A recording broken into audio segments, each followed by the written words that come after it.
Welcome to Jim's Hot Rods and Beyond.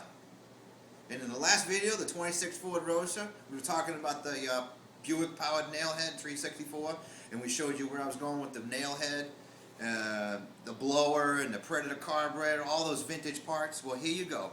This is the problem with those damn motors. There's no pulleys for them. There's no intake manifolds. There's no wire covers.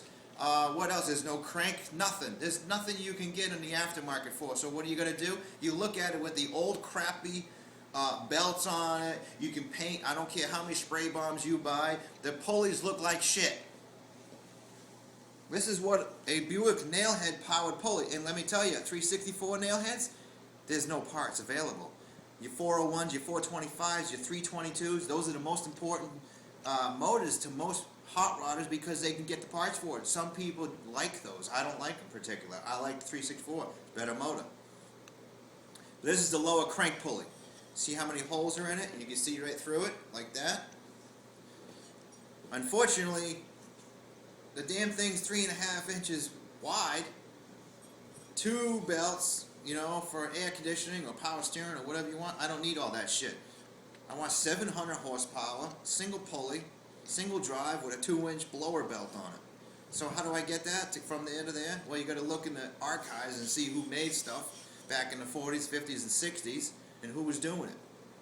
So we went from this to this. This is the real deal. That's an Ed Iskandarian blower pulley for a Buick Nailhead. Somebody told me 54, 56 range, but it's a 42 tooth. This is one of a kind. He made, I don't know, I've heard stories, maybe 10 in the whole world. I don't know, I can't confirm that, but I'm telling you that's what I got. The pulley behind it is a single groove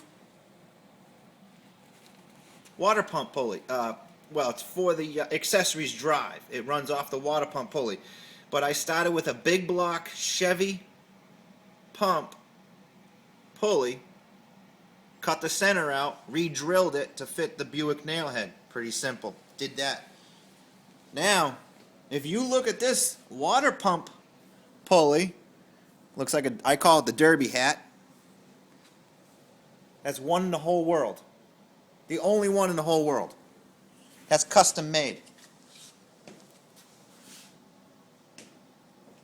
And I made it myself. I started with a 6-inch by 6-inch thick 6061 T6 aluminum stock round bar. That's hand milled. Took me probably a week off and on, plus or minus a week and a half. But in order to get the dimension to fit the water pump from a 67 Buick Nailhead 401 425, because I had to custom make a water pump from a 67 to fit a 364 1960 motor, because you don't get a water pump that fits that. So you have to custom make that. I had to weld on this all aluminum to get this water pump to fit the cover. Why did I do that? Because the water pump on the 60 364 is 10 inches fucking long. Guess what it hits? The radiator. Can't put a radiator in a goddamn car if the water pump hits it. So I started with a short water pump for an air conditioning 67. Problem is, don't have water pump pulleys, so I have to custom make that, get the diameter. I started with this. And a lot of Chevy guys know what that is. If you don't, go back to school, because that's a big block Chevy water pump. It measures 5 5/8 by 2.5 inches. Same bolt pattern as your Buick because it's a GM motor. What the hell? But that's how I got the dimension to make this pulley. In order to get that pulley correct dimension, to line up with the alternator that's not in place, to line up with the blower for the Iskandarian pulley, and the crank pulley for the accessories drive, it has to be 5 5/8 deep. That is custom milled. So we're gonna go from there. But all the I'm the only guy in the whole country making his own Wire Loom covers. These are the only set in the whole world.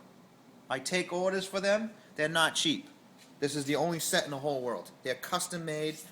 I start with a 2-inch OD aluminum tube. I hand weld all the caps on and then finish it and repolish it.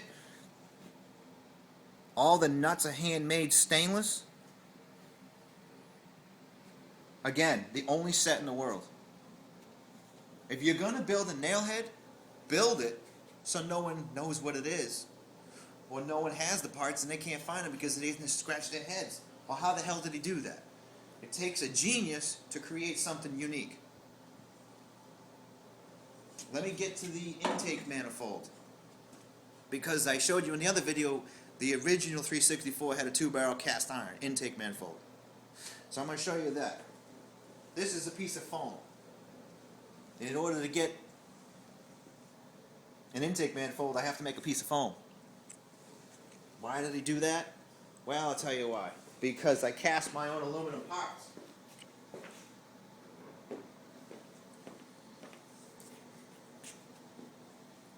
This right here is a tiki god, the only one in the whole world.